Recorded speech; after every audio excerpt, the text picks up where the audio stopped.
കോഴിക്കോട് ജില്ലാതല തദ്ദേശ അദാലത്തിൽ ഓൺലൈൻ പോർട്ടൽ മുഖേന നേരത്തെ ലഭിച്ച 690 പരാതികളിൽ 671 എണ്ണത്തിലും അനുകൂല തീർപ്പുണ്ടാക്കാനായതായി തദ്ദേശ സ്വയംഭരണ വകുപ്പ് മന്ത്രി എം.പി. രാജേഷ് വാർത്താസമ്മേളനത്തിൽ അറിയിച്ചു. അദാലത്തിലെത്തിയ 97.2% പരാതികളിലും അനുകൂല തീർപ്പുണ്ടാക്കാനായി. 19 പരാതികളാണ് നിരസിച്ചത്. അദാലത്തിൽ പുതുതായി ലഭിച്ച 233 പരാതികളിൽ തുടർ പരിശോധന നടത്തി 2 ആഴ്ചയ്ക്കകം തീർപ്പുണ്ടാക്കുമെന്നും മന്ത്രി പറഞ്ഞു. കോഴിക്കോട് ജില്ലയിലെ അദാലത്തിൽ വന്ന ചില പരാതികൾ സംസ്ഥാനത്തെ പൊതുവായ പ്രശ്നങ്ങൾ പരിഹരിക്കാൻ വഴി തുറന്നതായും മന്ത്രി പറഞ്ഞു. തൊഴിലുറപ്പ് പദ്ധതിയിൽ കൂടുതൽ വലിപ്പമുള്ള മിനി MCF നിർമ്മിക്കാനുള്ള അനുമതിയാണ് ഇതിലൊന്ന്.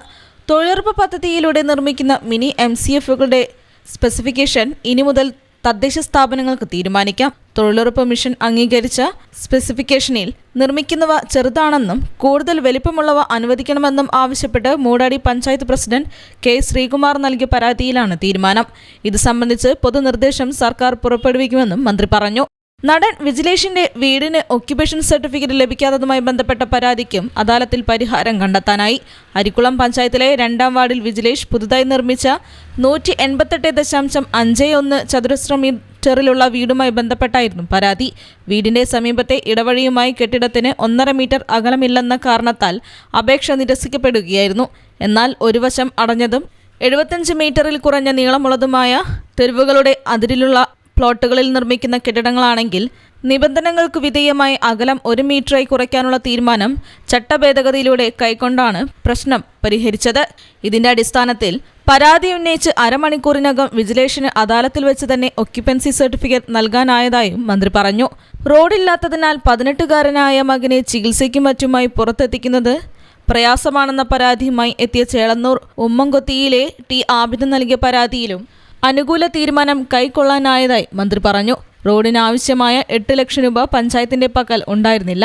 മന്ത്രി A.K. ശശീന്ദ്രന്റെ മണ്ഡലത്തിൽ വരുന്ന സ്ഥലമായതിനാൽ അദ്ദേഹത്തെ അദാലത്തിൽ വെച്ച് തന്നെ വിളിച്ച് പ്രശ്നത്തിന് പരിഹാരം കാണുകയായിരുന്നു.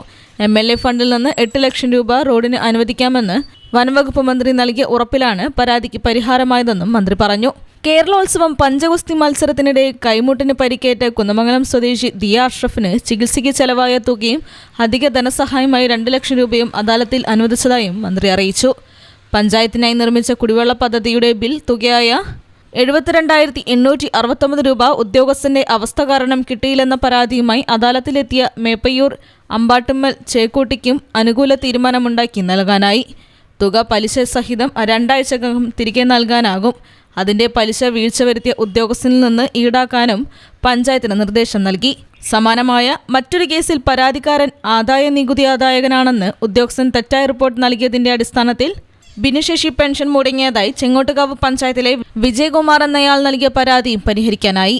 ഇദ്ദേഹത്തിന് ലഭിക്കാനുള്ള 27 മാസത്തെ പെൻഷൻ കുടിശ്ശിക തനതു ഫണ്ടിൽ നിന്ന് നൽകാനും ആ തുക വീഴ്ച വരുത്തിയ ഉദ്യോഗസ്ഥനിൽ നിന്ന് ഈടാക്കാനും പഞ്ചായത്തിന് നിർദ്ദേശം നൽകിയതാണ് പ്രശ്നം പരിഹരിച്ചത്.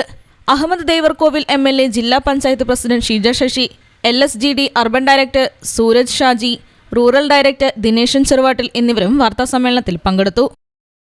News bureau, Kozhikode.